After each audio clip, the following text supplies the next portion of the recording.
Is there a dua for baraka in time? What a great question.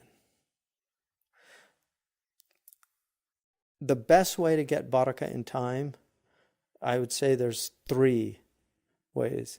And by the way, there are things called time warps where time can actually be expanded.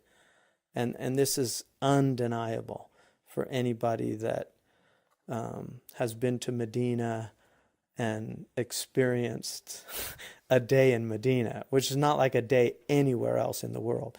And I would argue in Mauritania, my own experience of time really slowed down when I was in the desert in Mauritania. A year there is like 3 or 4 years somewhere else. So barakah in time is very real, what you accomplish in your time. I think in some ways California probably has the least barakah of time because everything's here in nanoseconds and it's just very fast. My father told me once that you get to a certain point in life and every 15 minutes it's breakfast. So time does speed up. And we want to get the best of our time. So the way, there's one of the great scholars, Ibrahim ibn Abdul Wahid al-Maqdisi, he told one of his students, Liya al-Maqdisi, he asked him, how can I benefit from my time? And he said, أكثر من قراءة القرآن. He said, read more Quran. He said, the more Quran you read, the more barakah will be in your time. And so it's when we read about the Salaf, they all read a great deal of Quran. And so also the werd in the morning, even if you do a short one, is very important to have a consistent practice. Those will give you more barakah. Also the du'as of Allahumma barak lana fima razaqtana. Right? So that asking for barakah, because time is rizq. So put barakah in the rizq of our time. There are many du'as about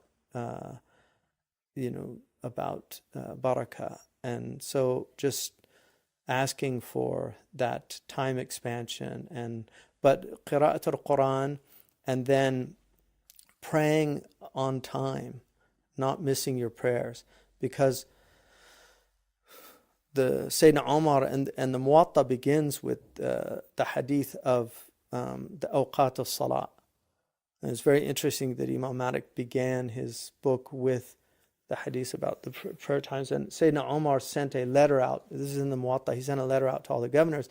And he said, guard your prayer time, because whoever guards his prayer time, he will be guarding everything else, even,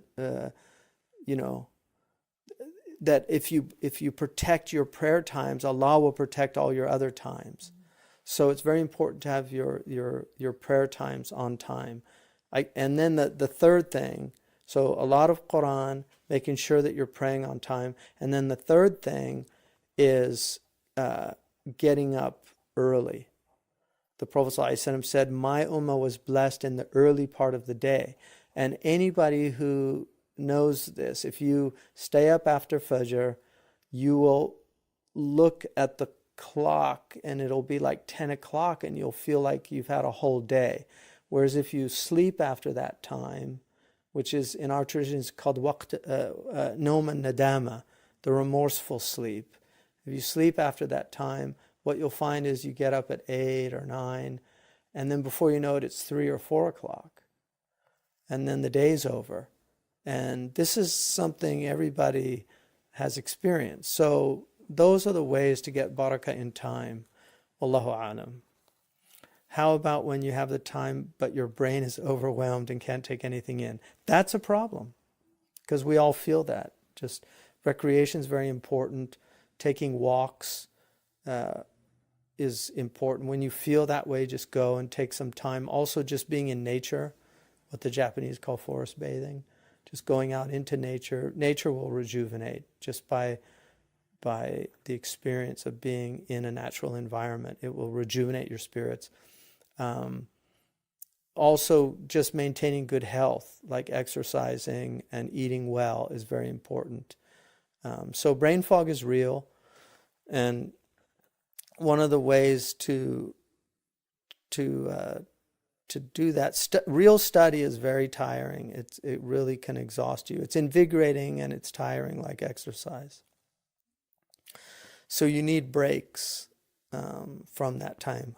روحوا قلوبكم ساعة ساعة. Ibn Abbas's advice was to give your heart some repose from time to time. And that's why he used to, when they studied tafsir, he would say, Hatu dawaween, bring the poetry. Let's hear some poetry. So they would relax from that intensity of study to something that's more enjoyable. And that's why literature is very important, to read things that are edifying, but they're also enjoyable. And then the dua also, Allahumma inni a'udhuka min al-ajzi wal-kasal, is a really important dua, because the ajiz is the one who wants to do something, but they don't have the energy to do it.